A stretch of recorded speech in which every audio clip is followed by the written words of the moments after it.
We got another nice vintage gun for you today. Got a World War I era 1911. This is actually a true 1911. This is the gun that started it all. This is not an A1. It's got the nice flat non-checkered back strap on it with the lanyard loop, which is something you only see in the first generation 1911s, of course. One way you also tell a standard 1911 from one of the A1s, it has the scalloped area on the frame near the trigger. That's another sign that you can see. Also, it'll say model of 1911, which is something they did away with in the A1. Of course, on a 1911, you do have the manual safety on the left side of the frame. Up is safe, the slide won't open, the gun won't fire. Down is fire and the gun's ready to go. The gun also has an interceptor notch. If you wish, you can have the safety off and around in the chamber, drop the hammer. The interceptor notch will catch and you're on half cock.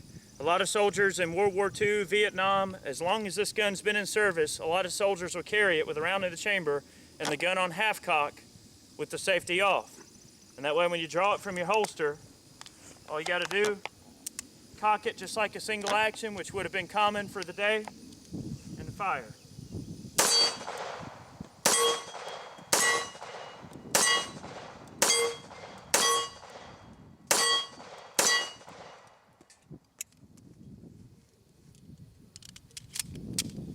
So here we got the old meets new. We got a Chip McCormick 10-round power mag.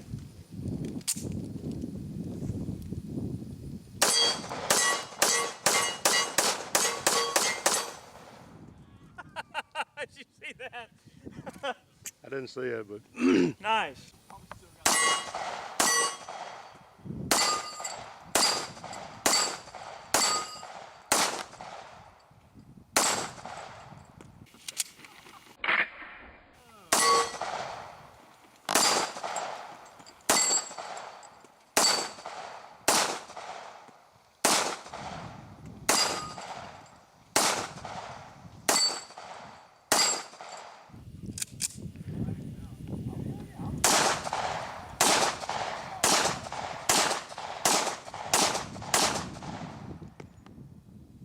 Gut shot.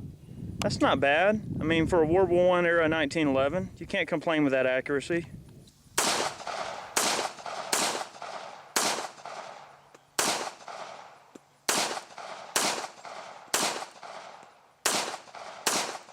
So we can see that the gun print's a little low. Ray shot 10 shots into the reverse Dillinger target there, and that's definitely good enough for combat accuracy. I mean, for the day, that would have been an excellent self-defense pistol, wonderful combat accuracy. You can't go wrong with a 1911 in any platform, 100 years old or not. All right, so we got our World War I era 1911. We're going to show a couple of close-ups of the gun. Very classic gun, very copied gun throughout the world. You see a lot of the Tokarev pistols take on some of the lines of some of the Browning designs. You look at the Browning High Power, which was basically a improvement, was supposed to be an improvement on of the 1911. Although John Browning did not live long enough to finish the design, his apprentice did. And that's what we had as the Browning High Power, and it's a wonderful gun. You get the flat back strap with the lanyard loop on the back. That's one of the signs that you can see for a original 1911 that you can look for. Of course, you have the model of 1911. Sure, you can see that there. You also have several proofs marks that you can look for. You've got the little Colt pony on the back, which of course you're going to see on many of the World War I and World War II era guns. Of course, all of your patent dates and everything on the side. You do have a couple of inspector's marks right here, the AA. It's going to be common to see. Also, this mark back here, it's probably difficult to see. That's going to be what would be a Korean War era inspectors or otherwise refurbishment mark. So this gun's definitely seen some action. Of course, you have your United States property listed right here on the left side of the frame. You have the bevels right here that you're only going to get in the original 1911s. They're just great guns. You know, they have a lot of history, and it's just a wonderful classic handgun that I think will never be replaced. Although you have Glocks and all kind of other fancy polymer guns that find their way to the market, And I'm sure the advancements that we'll make in gun technology over the years, I don't think the 1911 will ever be replaced. It's just one of those guns that's timeless, and they're just a wonderful combat handgun. You know, to think all the action that this thing has probably seen, it's been all over the world.